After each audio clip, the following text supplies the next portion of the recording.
Assalamualaikum warahmatullahi wabarakatuh. Yang terhormat Bapak Suparwi SPDI, MM selaku dosen pengampu mata kuliah Manajemen Risiko dan teman-teman yang berbahagia. Kami dari kelompok 11 ingin menjelaskan materi mengenai penerapan manajemen risiko pada perusahaan United Grain Growers atau yang sering disingkat dengan UGG. Sebelum itu, perkenalkan dari anggota kelompok kami. Yang pertama saya sendiri, Tasya Habila, NIM 44. Yang kedua, Zunita Diah Kusumawati, NIM 45. Dan yang ketiga, Muhammad Aslam Hikmawan, NIM 46. Langsung saja, materi yang pertama mengenai profil dari United Grain Growers. UGG adalah perusahaan yang menyediakan layanan komersial kepada petani dan memasarkan produk pertanian di seluruh dunia.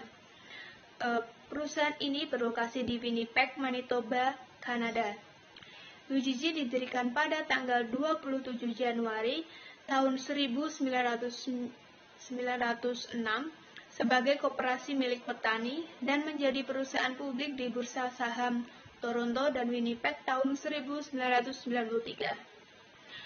UGG terdiri dari 4 segmen bisnis utama, yaitu jasa penanganan bibit tanaman, jasa produksi tanaman, jasa peternakan, dan jasa komunikasi. Berikut adalah skema dari 4 unit bisnis yang ada di UGG. Yang ketiga, materi selanjutnya mengenai awal mula manajemen risiko di UGG. Ada beberapa faktor yang mendorong UGG untuk menyelidiki manajemen risiko.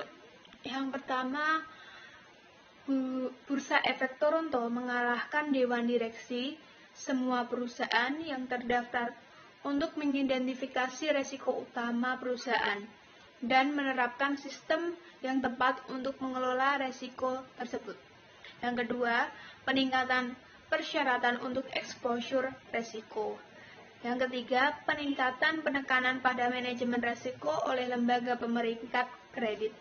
Dan yang keempat, persepsi UGG bahwa rekomendasi analis ekuitas sensitif terhadap hasil pendapatan yang menyimpang dari perkiraan. Baik, selanjutnya saya akan menjelaskan proses manajemen risiko di UGG. Nah, secara garis besar ada empat tahapan atau 4 proses implementasi manajemen risiko di UGG. Yang pertama, yaitu pembentukan komite manajemen risiko yang terdiri dari CEO, CFO, manajer risiko, bendahara, manajer kepatuhan untuk perdagangan komoditas, dan manajer layanan audit perusahaan. Nah, proses yang kedua yaitu mengidentifikasi risiko. Pada proses ini pada proses identifikasi ini ditentukan 6 risiko yang akan dikaji pada langkah berikutnya. Proses yang ketiga yaitu validasi dan kuantifikasi risiko. Pada proses ini, dari 6 risiko sebelumnya ditemukan bahwa risiko cuaca menjadi hal yang paling diperhatikan. Proses yang keempat yaitu alternatif pengelolaan risiko. Ada 3 alternatif yang ditempuh UGG. Alternatif yang pertama yaitu retensi, yang kedua derivatif cuaca, yang ketiga asuransi. Penjelasan proses langsung pada proses mengidentifikasi risiko. Nah, dari pembentukan komite tadi, kemudian komite tersebut bekerja sama dengan Willis Risk Solutions dan melakukan sesi brainstorming. Nah, sesi ini dilakukan dengan komite dan beberapa karyawan UGG yang lain. Mereka berhasil mengidentifikasi 6 risiko utama perusahaan, yakni sebagai berikut. Yang pertama, tanggung jawab lingkungan. Yang kedua, pengaruh cuaca terhadap volume biji-bijian. Yang ketiga, risiko pihak lawan atau pemasok atau pelanggan yang tidak memenuhi kontrak. Yang keempat, risiko kredit. Yang kelima, harga komoditas dan risiko dasar. Yang keenam, risiko persediaan atau kerusakan produk dalam persediaan. Penjelasan proses yang ketiga yaitu validasi dan kuantifikasi risiko. Dari hasil 6 identifikasi risiko tadi, kemudian pihak Willis mengumpulkan data dan memperkirakan distribusi probabilitas kerugian dari masing-masing 6 exposure tadi. Dari data tersebut dilakukan analisis dan ditemukan bahwa sumber utama unmanaged risk UGG adalah dari faktor cuaca. Ken Risco dan Michelle Bradley melakukan analisis regresi untuk menilai hubungan antara hasil panen dengan cuaca menggunakan data dari tahun 1960 sampai dengan 1992 untuk Provinsi Alberta, Manitoba, dan Saskatchewan. Nah, secara garis besar atau dapat digambarkan urutan analisisnya, yaitu cuaca dianalisis dengan hasil tanaman, kemudian hasil tanaman dengan volume biji-bijian. Nah, dari volume biji-bijian kemudian dianalisis yang akhirnya mempengaruhi laba kotor. Nah, dari gambar tersebut dapat kita lihat bahwa ada dua garis. Nah, yang pertama yang garis grafik yang tipis. Garis grafik tipis tersebut jika risiko cuaca itu dihilangkan akan mempengaruhi laba kotor UGG. Pada garis tipis tersebut menandakan bahwa fluktuasi laba kotornya tidak terlalu besar dan relatif naik. Sedangkan pada garis yang bercetak tebal itu merupakan gambaran jika faktor cuaca itu diikutkan, sehingga fluktuasi laba kotor dari UGG sangat bervariatif dan sangat berpengaruh tentunya pada laba kotor UGG. Penjelasan proses yang keempat yaitu alternatif dan pengelolaan risiko. Di sini saya akan menjelaskan dua alternatif pengelolaan risiko. Yang pertama, retensi. Salah satu pendekatannya adalah terus beroperasi seperti sebelumnya dan tidak mencoba mengurangi paparan cuaca. Ada beberapa kelemahan dari volatilitas tersebut, sehingga pihak UGG tersebut beralih pada alternatif berikutnya, yaitu derivatif cuaca. Pada akhir tahun 1999, pasar derivatif cuaca mulai muncul. Derivatif cuaca atau turunan cuaca adalah alat manajemen risiko yang relatif baru. Kontrak ini dijual oleh over the counter atau OTC oleh perusahaan Enron.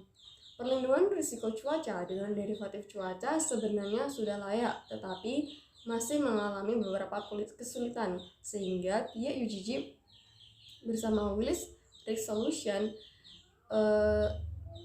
beralih pada alternatif pengelolaan risiko yang lain, yaitu asuransi, yang akan dijelaskan oleh teman saya berikutnya. Oke, di sini saya akan melanjutkan materi tentang asuransi. OGG menandatangani kontrak dengan salah satu perusahaan asuransi asal New York, yaitu Swiss Re New Markets atau Swiss Re.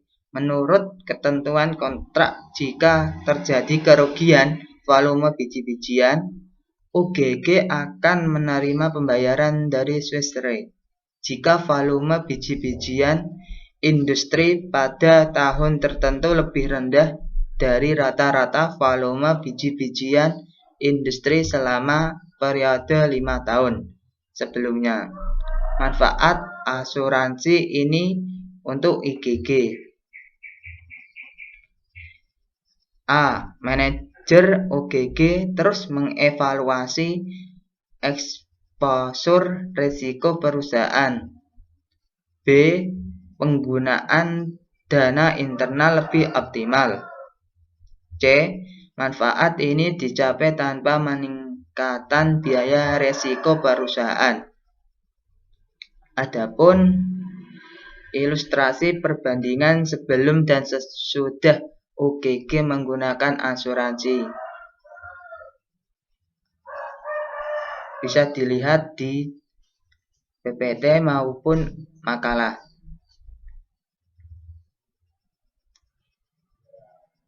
Materi selanjutnya yaitu pelajaran dari United Grants Growers untuk perusahaan lain.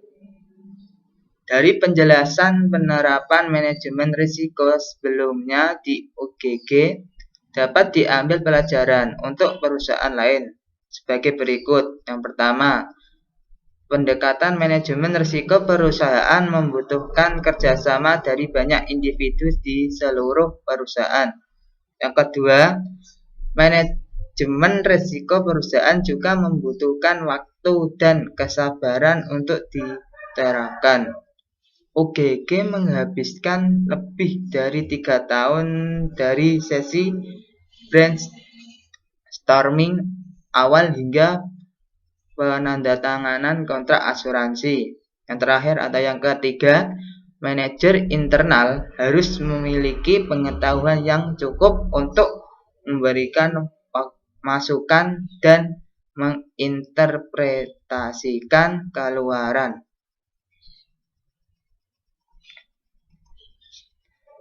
Sekian, terima kasih presentasi dari kelompok 11. Apabila ada kesalahan maupun kekurangan dalam penyampaian, kami meminta maaf. Wassalamualaikum warahmatullahi wabarakatuh.